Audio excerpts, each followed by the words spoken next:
Good afternoon, New Orleans, or wherever you may be. It's Wednesday at 4, so that means it's the Baldy and the Blonde hour. That's it. Or 50 minutes, or whatever they give us. Something like 48. Yeah, whatever. Well, guess what?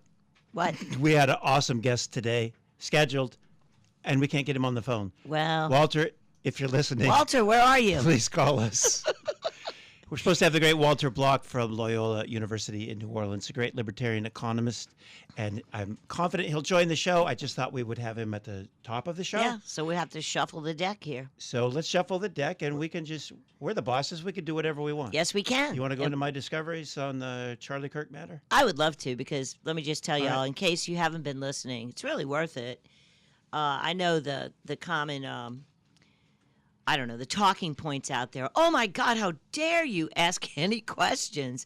It's because, you know, the FBI has a history of being very upfront with the American people. Look, we know everything about how JFK, RFK, MLK, how they were all murdered, right? Sure. There's no questions remaining about any of that.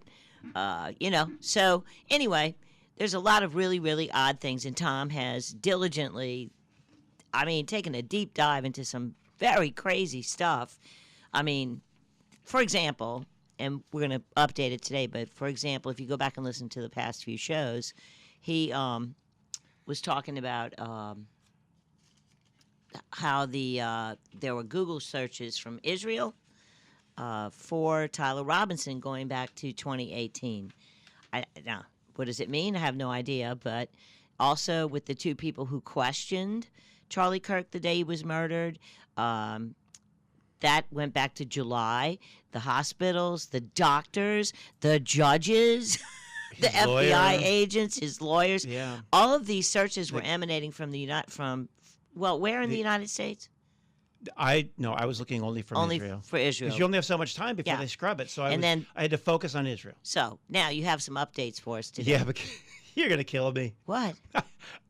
I printed that out. Yeah. I don't have it with me, but I'm going to have to do it off the top of my head. Oh, my God. It's all right. What a day. Here's what I know. It's been a very bizarre day. You don't even know the half of it, the technical problems I had at work before you got there. Oh, well, it's my office, okay, but whatever. So besides Googling the names of all those people, now, what the list that Michelle was just giving you, they weren't Googling things like, what's the name of some hospitals in Orem, Utah. No, they Googled the specific name of the hospital they went to. They Googled the specific names of 3 surgeons at that hospital and 3 other surgeons. They Googled specific names of his lawyer. They didn't Google who is Tyler Robinson's lawyer. They Googled the name of the lawyer. And then, for example, with regard to the FBI agent, there was a special agent in charge. That agent was fired a few months before Charlie was killed. Right, in charge of the Salt Lake City office. Yes, right. and they Googled both of them. So anybody that wants to fuss at you for asking questions, first of all, we're Americans, and the FBI and the law enforcement agencies work for us. And may I say, they have not been forthcoming with us they never on are. anything. Ever. They lie, they cover things up. So, of course, we're going to ask questions, and it is not disrespectful to the memory of Charlie Kirk that his murder be adequately investigated. No, it's disrespectful to not ask questions. Of course, and as a lawyer, I mean, this is what we do. We look at cases and we go, wow, I wonder what this means. We better get a deposition of this witness and find out. And hey, maybe there's a perfectly reasonable explanation for some of these bizarre lacks of evidence, but we'll see. But when you take these searches together, they don't make any sense except for, well, you can draw your own conclusion. I don't need to draw it for you. Now, unfortunately, I don't have my specific list with me today. I wasn't going to read the actual names anyway, but I mean, I could summarize what you learned. But here's what I found. Let me just tell y'all with the drum roll. I don't know what he's going to say, so I can't help it. Okay. If you look at, there's plenty of YouTube videos. If you just put in YouTube and search for Charlie Kirk witnesses. Right. Okay. You'll see several TV interviews there's a lot of witnesses. What's very weird is very few of them are students. They're all a lot older. Yeah, it's really weird. They all have mustaches, look like FBI agents. I mean, they're like 45, 50-year-olds. Yeah, I mean, weird. you hardly see any students. It's like these middle-aged people are showing up to the Charlie Kirk thing. Yeah, fine, plenty of those. But where are the students? That's weird. But here's what I found. And you can try this at home. Michelle, you can try this at home. I invite the listeners to try this at home. Just go to YouTube and put in the search term Charlie Kirk witnesses. Then just click on any video. And you'll scroll through the video, there's TV stations are doing the interviews. Most TV stations at some point will show you the name on the screen. Then go to Google Trends and search to see if those names were searched for out of Israel. The answer is yes. I had a hard time finding witnesses who appeared on TV whose names were not Googled. No way. Okay, so slow down a minute, because you're assuming that everyone understands what you just said. Okay. So what you're saying is you went to YouTube and looked within YouTube for witnesses to the Charlie Kirk assassination, right? Yes. And then when you got the video, it would write, let's say, Joe Brown is the witness. His name will be, on the screen. On the screen. Yes. So then you would go to Google Trends. Yeah, trends.google.com. All right, and search Joe Brown. Yes. And you found that Joe Brown had been searched for in Israel before Charlie was killed. I found 15 witnesses. Holy cow. And the thing is, the only reason I didn't find more is I only have so much time. I got other things I need to do. You have a job? I got to pretend to work once in a while. And so Thomas, my paralegal. I found 15 names of 15 witnesses who were there that day. And then I found, and of the witnesses whose names I saw, looked to see if they were Googled, there was maybe only about 4 that I struck out on. Wow. So like 80% of the witnesses' names, the witnesses who were interviewed on TV after the event, they were previously Googled in the summer, dating back to May. I set my search term starting April 1st, 2025, through September 9, 2025, and the event happened September 10. And I found 15 witnesses. Now, besides the 15 witnesses, I found like a citizen journalist. I found 2 other people who were there taking videos and pictures. So now we're at 18 people. Found another guy. There's the company that paved over the courtyard. Remember we talked about that last week? That's normal. Okay, it turns out he was shot on a Wednesday. They paved over it on the following Sunday, trying to get it done on a Sunday. They didn't get it finished. They had to come back Monday. And the name of that company was Googled. We talked about that last week. But then separate from that, there's another guy, his name was Edward Thomas, that on their website, he posted the finished work. Well, guess what? The name of the company was Hardscape, Utah. Right. Okay. I looked to see if the term Edward Thomas, which is kind of a common name, so I figured if that name was Googled out of Israel, so what? There could be. But I Googled, I looked to see Edward Thomas Hardscape. Oh, come on. Yes. No. Somebody Googled that. And on a lot of these witnesses' names, I also threw in the word Utah because, again, I remember I just happened to remember one of them was a reporter for the Deseret News. If I'm pronouncing that right, it's Deseret News. I don't know how you say it. So I put in her name and the news agency. Yes, that got Googled. Then with these other names, crazy. Besides putting an individual's name, I followed it with Utah. Yes, they were searching for that. The way I got started down this road, there was a TV station in Salt Lake City that just a couple of weeks ago on October 29th, they got together 4 people who were there that were strangers to each other, and it was the first time they were talking about it publicly. So only a couple of weeks ago. And I got all their names, and I went to see, and sure enough, all 4 of those people in the summer preceding the shooting, their names were Googled out of Israel. And then I thought, okay, that's insane.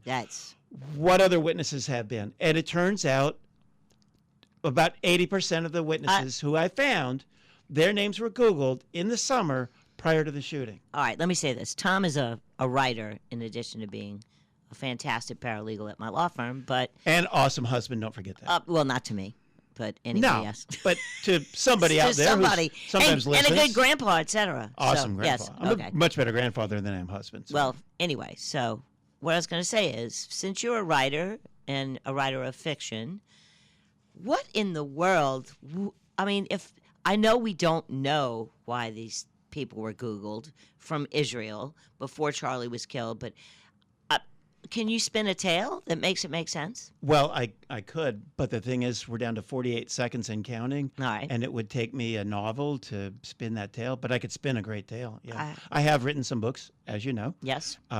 And I could spin this tale, but it would be, obviously, it would not be very innocent searches that coming out of Israel. Right. But I'll leave it to the audience, draw your own conclusions. But they're Googling all kinds of things. If I totaled it all up, it would be, we're at probably 40 search terms that related to the Charlie Kirk shooting and the people in connection with it, all out of Israel in the weeks and months prior to his shooting. Welcome back to Baldy and the Blonde. We are discussing today more anomalies that Tom has discovered for the Charlie Kirk murder, and I really recommend y'all go listen because it's a bizarre set of unanswered Yeah, the facts. first segment we just did, if you missed that, you can listen to it later at baldyandtheblonde.com. There'll be a link to a YouTube video for it. Yeah.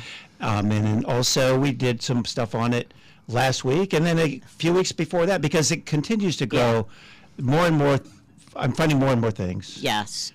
And it's because Tom is a good internet search person, and he has uncovered the fact. And I'll just say the overall craziness is there were searches for almost everyone who is an important witness to the events, whether they were there as after the killing, as medical people, or before as witnesses, or even the two people that asked questions of Charlie before he was murdered. All of these people were searched months before the killing from Israel. Now, I'll just say this because I want to make sure that, it's not like I'm going to be accused of being some whatever.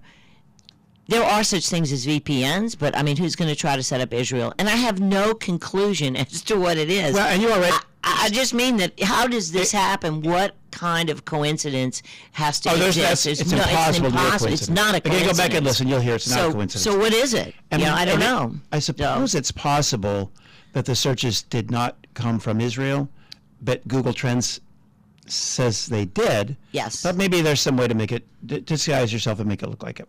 Yeah, we don't know. Israel. As always, when Tom and I raise crazy, crazy stuff, we don't really have the answers. We just have the questions. And we both very firmly believe that our government, to the extent that we have to have one, and we pay exorbitantly for, should at least answer to us and give us, Please. Right, exactly. In what universe? Never. We don't even know what happened to Trump and Butler. We don't know anything. We don't know anything. That kid had a phone that was pinging off the D.C. FBI headquarters. Yep. Do we have any follow-up on that? Dan Bongino, even with looking this at administration. Nope, nothing. Very strange. Because, points that Bongino raised consistently. All right, so we were hoping to have the great Walter Block, the economist from Loyola, but we haven't been controversial economist. Yes, well, we are too. Yes, we are. But we haven't been able to make contact. So where did you want to take the show? I say now we're just gonna have to roll and pretend we're Walter. Well, sorry, Walter. So I know what we wanted to talk about because it is in the news now.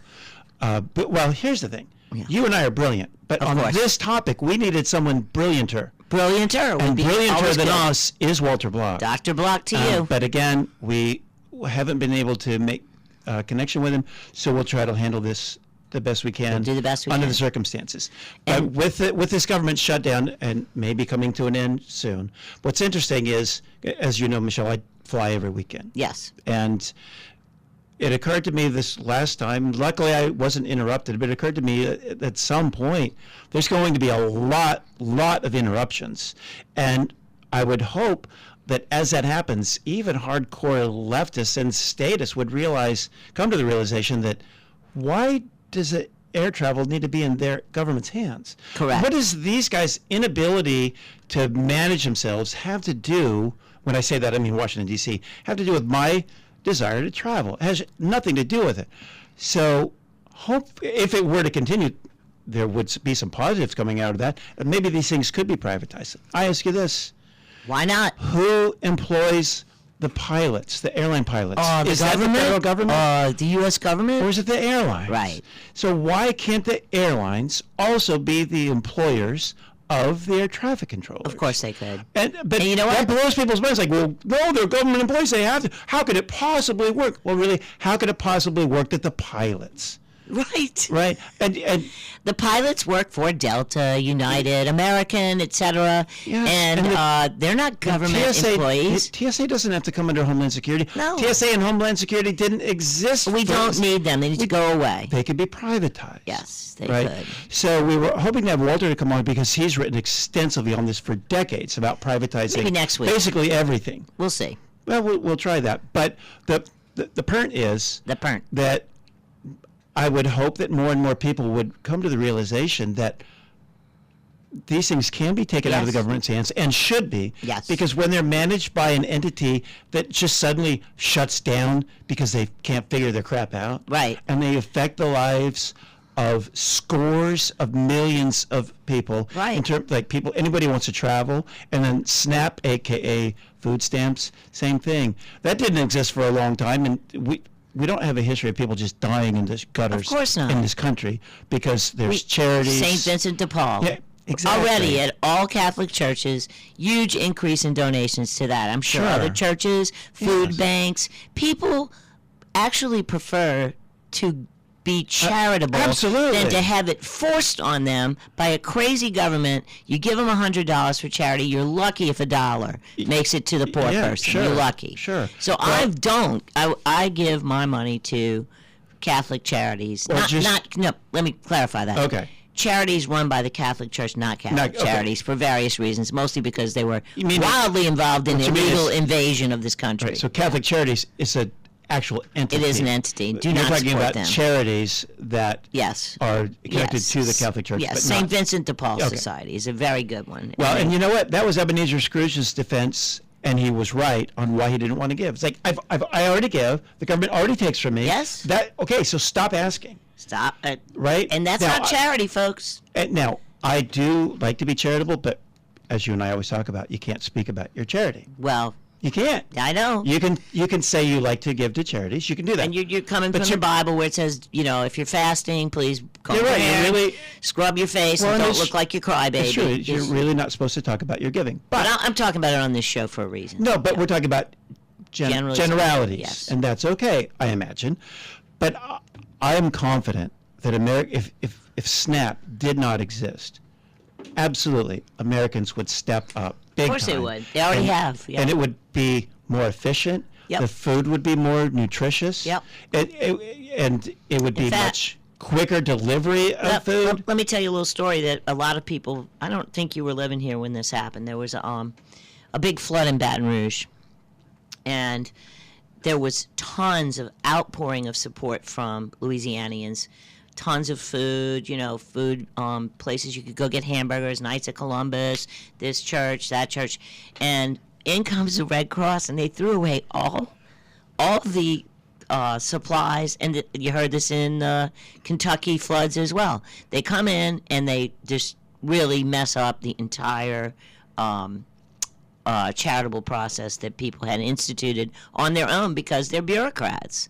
And I mean, I may be slightly getting the story wrong in terms of was it Kentucky or Tennessee, I'm not sure, but I know there was a lot of uproar in Baton Rouge about it. So Well, you do read stories all the time about these different disasters, like in North Yeah. Carolina, where the bureaucrats get in the way So? of people providing help. privatize the government, man. We could, Delta knows better. Everything could be privatized. They know better what security needs are necessary for people getting on their planes than some TSA absolutely. moron telling you to take your shoes off, which of course now you don't have to Well, do yeah, that well- because I don't know why. Just Remember the director who he was up to be director of FAA? Yeah. And they questioned him so much. His answer to everything was, I don't know, I don't or know. no, I've never done that. I have no Never- experience in he that. barely and then flew. he pulled his application or Yeah. his nomination because he knew nothing. And that's what we're dealing with. I there. know nothing. We Yeah. will be back after the break. This is Baldy and the Blonde. Check out our old shows at baldyandtheblonde.com. Welcome back to Baldy and the Blonde. I'm Michelle Godian here with Tom Kowitz, and we are welcoming to the studio via phone our esteemed guest, the great libertarian economist, Dr. Walter Block. He is the Harold E. Wirth Eminent Scholar Chair in Economics in the College of Business at Loyola University of New Orleans. He's also an adjunct scholar at the Mises Institute and the Hoover Institute. And, of course, his biggest claim to fame is... Since 2010, he's been a great friend of the Baldy and The Blonde show. That's what it is, of course. In our previous lives, from when we did the show 2009 to 2012, till 12, yeah. He was a guest several times and explained complex things in simple terms like you and I cannot do. Yes, and always his answers are for more government, right? Yes. Yeah. It's pretty much no government. He's like me, privatize everything. That's it. But I'll let him speak for himself. Dr. Block, may I call you Walter? You always say to call you Walter. Yes, please do. Walter is my name. All right. Well, as you know, we are Tom Coates and Michelle Godin, together Baldy and the Blonde. And on the last segment of the show, it was my fault. We had trouble reaching Walter. We had the wrong number. Yeah, it's my fault. But he's with us now, and we did discuss it in our feeble way. Basically, the advantages to privatizing the FAA/air traffic controllers and the TSA and SNAP, as in the food stamps.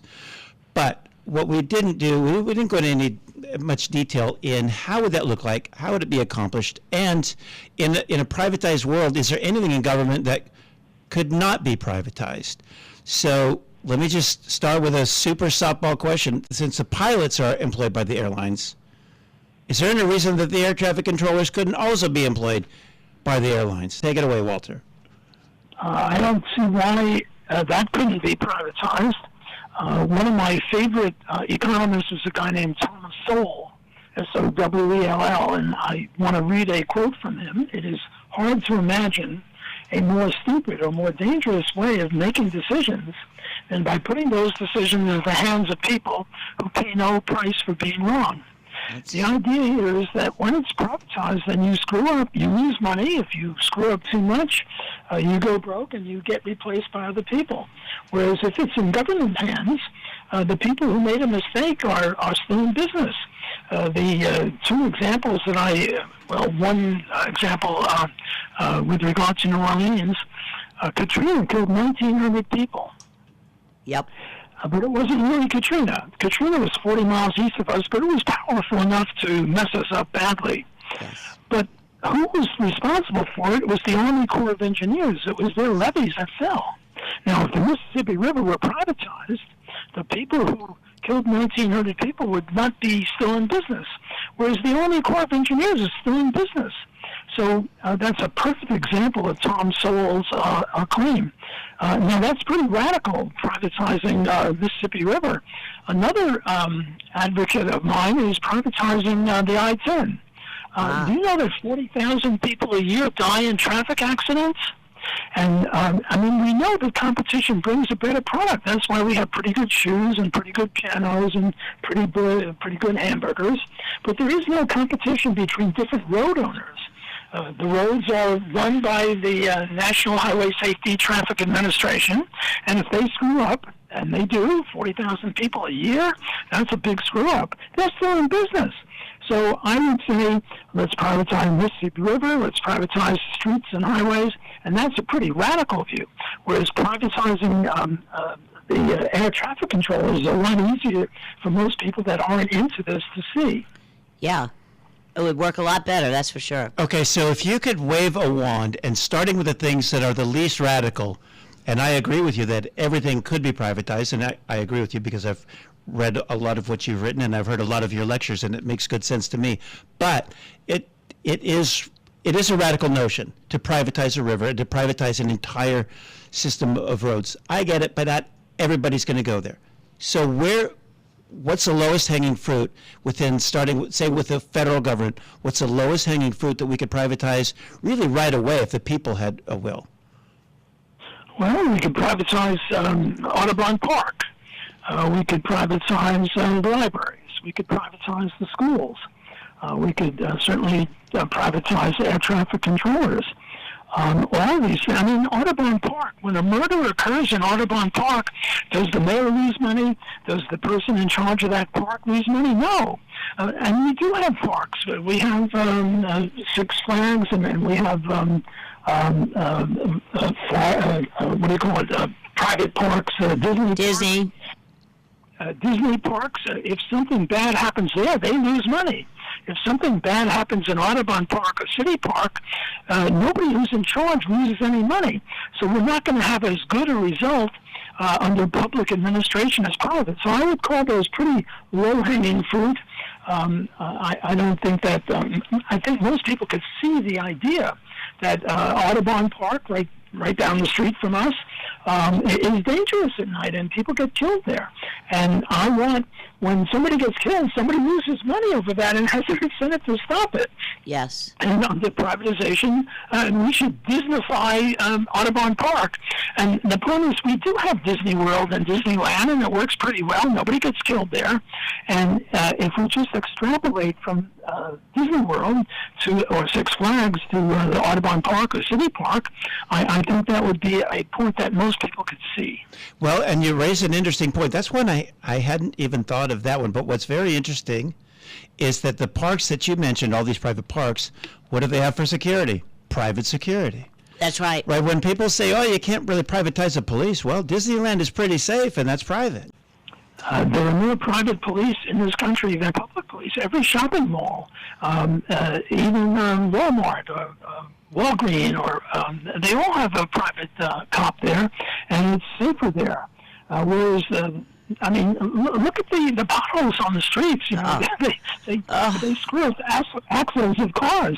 If I owned St. Charles Avenue, I would make sure that there weren't these gigantic potholes in there. Instead, what the city government spends on is God knows what. So privatizing streets, how would that work? Let's just say St. Charles Avenue. Does every homeowner, a porch? I've always thought if I could just withhold the exorbitant taxes that the city of New Orleans extracts from me and say, you know what, I would like to take care of my block for the streets and the cops. And my block would get together with our taxes or whatever we decided to spend, and I bet it would be less, and we'd have a hell of a better job done by privatizing our own security and our street maintenance. Right? Something like that? So, yeah. Yeah, I think that would be a great idea, but this is a lot harder for people to see. The idea here is we don't each own half of the St. Charles Avenue in front of our house, but rather we have the St. Charles Avenue Corporation, and it's a stock company. It's owned by everybody who's got a house on the side of the road or something like that. And then it would be much more efficient. And the way you'd collect money, or you might have a lost leader. I mean, many supermarkets have a free parking thing for them. The way you would charge is, when you buy groceries now, there's a universal product code on each piece of groceries, or most can, and they put it over a window and it goes blip, and then they register and you're billed for it.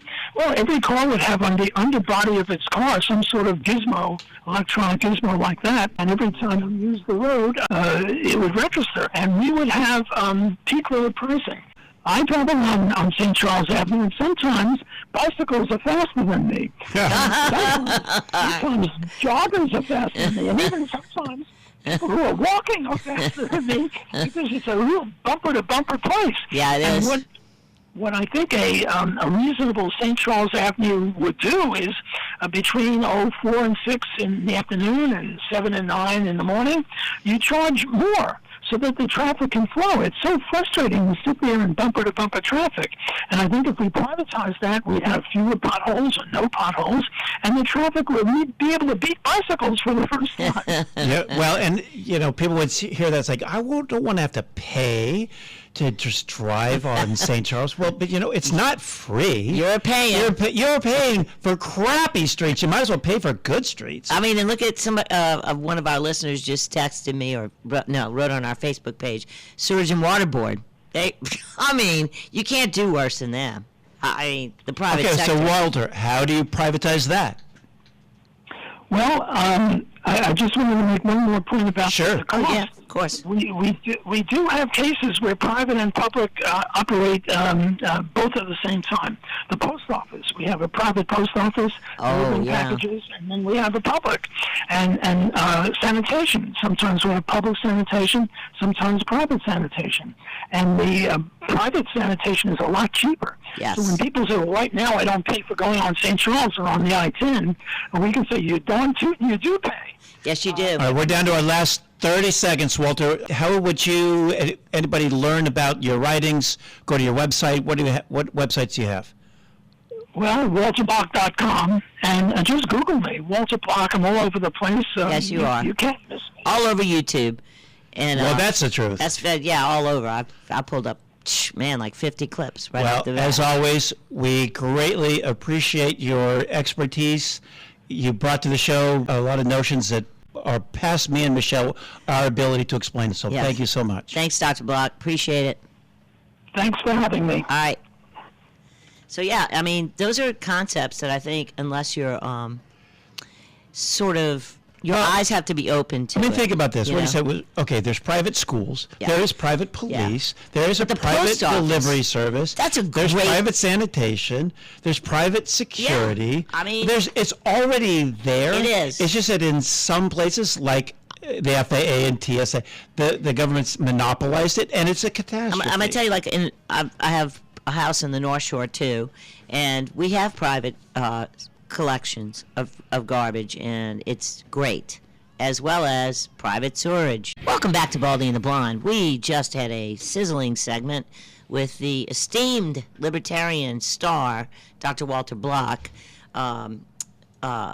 Was in the last segment. I recommend it. He talks, as he always has, about privatizing things that we think of as government functions. And, we just went through this lockdown nonsense, and, oh my God, we can't fly anywhere because the FAA, because the air traffic controls.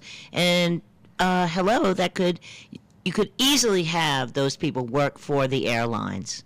And I bet you the standards would be as good or better. yeah. Or better. Well, Walter, he's famous for saying, if it moves, privatize it. Yep. If it doesn't move, privatize it. In other words, privatize everything. Yes. And he's not kidding. Because Everything. There's consequences for your failures. So he started- in the real world, not the government world. You get a raise when you're like the NIH and you spend yeah. billions on Sure. a COVID vaccine that doesn't work at all, and they have no competition. They get a government contract, no bid, and in the real world you do that. Well, and also they have no liability exposure. Exactly. And none of that is true in the real world. Okay, which comes right back to the quote when we had Dr. Block on. The first thing he did was read a quote by Thomas Sowell, another great economist. A great American, highly unpublicized, because I'm sorry, but they don't want you to know about Well, he's him. publicized, not recognized. He's highly publicized. Right. But he's And- not recognized yes. by, but you have to look for him. You have to look for him. Thomas Sowell, Sowell, a 93-year-old African-American economist of gargantuan importance. So the quote that Dr. Block read, and it is a brilliant quote, the quote from Thomas Sowell says, "It is hard to imagine a more stupid or more dangerous way of making decisions than by putting those decisions in the hands of people who pay no price for being wrong." Right on. There you go. And as only Thomas Sowell can say very succinctly. Yes. Right? It's Clear as a beautifully bell. said. It would take me 4 paragraphs to Yeah, try to exactly. say that. Yeah. He says it in one sentence. And basically what he's saying is they got no skin in the game. They got no skin in the game. They don't know what they're doing. And when they're wrong, it just doesn't matter to them. Doesn't matter. So we have a caller on the line. And, we never give out the phone number. We never take don't. calls. But somebody got the number anyway. Well, Yep. I guess the other shows I've put it out pretty there. sure it's out there. Yeah, Yeah, it's out So we're going to take a call. We're just all over the place Now it's today. lighting up. So Yeah, let's we got- hear from Paul. All right. We got a call from Paul? Call from Paul. Hey guys, Hey, Paul. in a way I disagree with Dr. Walter Block. Like, City Park is what I'm referring to as City Park. They don't offer any services. But what they need to do is solve the crime problem, which is they got to have these thugs and sometimes misguided kids. They got to have consequences. Yep. And, I would love to see Donald Trump come into New Orleans, and then you can privatize anything you want because of people's safety. Right? But if you privatize a city park and somebody gets bumped off or, mugged, are they going to be responsible for that? Well, here's the thing and the answer would be yes if it were privatized. But if what Paul was referring to was these thugs are not, they're not paying the price Right. for their wrongdoing. Yeah, because the cops aren't privatized either. Right, and we don't have Right. enough. We don't pay So- enough. It's run poorly, and the idea is that private police would do a better job. Yes, if you were at, say, Disneyland, I mean, they do a and great job. there was people there that were known to be a danger, and they hurt somebody. Well, Disneyland would pay the price. Yes, they Here in a city park, nobody pays the price. And that's what Walter's talking about. Because I appreciate the call, Paul. Yes. But I got to push back. I like the idea of privatizing everything, I do too. including the cops and the court system that these guys are getting away with. As a lawyer, let me say this. None of the government entities that we talked about today pay any price for their malpractice. So in City Park, if you get, let's say there's a giant hole in the street. Let me make it easier. Your car goes into it and you die directly as a result of City of New Orleans street negligence. Guess what? You can sue them from here to eternity. They will not pay their bills. Right now, they are still paying bills from 10, 20 years ago. They're self-insured. You try being Self-insured means not insured. It means they're not. They have and more than 20. Yeah. You got that case. I have a case from like the early 2000s 90s or something. The late 90s yeah, might it's be. on a list. Right. And you know what they do is, and I don't mean to speak for you, correct me if I'm wrong. No. But every year, doesn't that client get the opportunity to, if they agree to a serious reduction in their award, then they move toward the top of the list. But they're still in the 200s on that list. Yeah. And they don't even do that every year. They have done that in the past. Okay. To my knowledge, I mean, actually, now that you mention it, I haven't heard from them. For years. God only knows what they're doing. And I think that was early 2000s, maybe late 90s. Yeah, it's just absolutely terrible. So, and the same with, like I said, the vaccine manufacturers, zero liability. If your kid gets a shot and dies of SIDS in the crib tonight, and you can prove, I mean, but those are private entities, but they're protected by. Well, they're protected by the feds. By the government. Yes. I hate to say it, but yes, there's a vaccine there's immunity for childhood vaccines, and there's very limited recovery through a special federal government vaccine court, and it's just not like the private world where there are consequences for your negligence and your wrongdoing. Well, because of course private businesses want. Customers. Yes. They want customers. They don't want liability. They want to do it right. You think the workers at DMV are happy when a bunch of people walk in? Do they look happy? That's a great point. Do they look happy? That's so true. But there are private. There's private companies here where you can go do certain functions, get your license or license plates. I don't know. Paying extra. Yeah, I don't know what all services they provide. It's great. Everything you can do, but it's a lot better. Yes. The reviews on those are just fine. And they love it when people walk in the door because it's revenue. So that's privatization. The government workers at DMV hate it when people walk in the door because it's more work. And let's talk about mail. Does anyone even use normal mail anymore? Not if you wanted to get there. Yeah. I mean, we have FedEx, that's private. We have UPS, private. All these different, even the post office now offers kind of a sort of I don't know what you call it, a combination where you can pay more and maybe it'll get like there. An express service. Yeah, exactly. Yes. So obviously when people have skin in the game, everything works better. And we're just so used to not questioning the idea that something is a government function. But when you start thinking that way, and people are thinking that way because, guess why? Because the government's been shut down, and guess what? Other than recently, you really didn't notice much because private food banks, etc., took over for the poor who are needy, and that's the way it used to be before the government got involved in everything. We got a minute left. We do. We got a 9-second Ronald Reagan. Let's go with Ronnie. Ronnie's right on point. I think you all know that I've always felt the 9 most terrifying words in the English language are, I'm from the government and I'm here to help. Yeah, because they don't help with anything. They say they do, but saying you're helping doesn't mean you're helping. Yeah, absolutely. They get in the way of everything. They screw everything up. They can't manage themselves. And when I say they, I mean these fools in D.C. Oh, my God. They just passed this so-called big, beautiful bill, and it lasted how long, and then they shut down. Right, stupid. Yeah, you can't be big and beautiful if you're a Bill, right? It's impossible to be. Well, my dad was named Bill, and he was big and beautiful. So yeah, I don't know. Well, maybe not beautiful. I've seen pictures. It's a nice frame.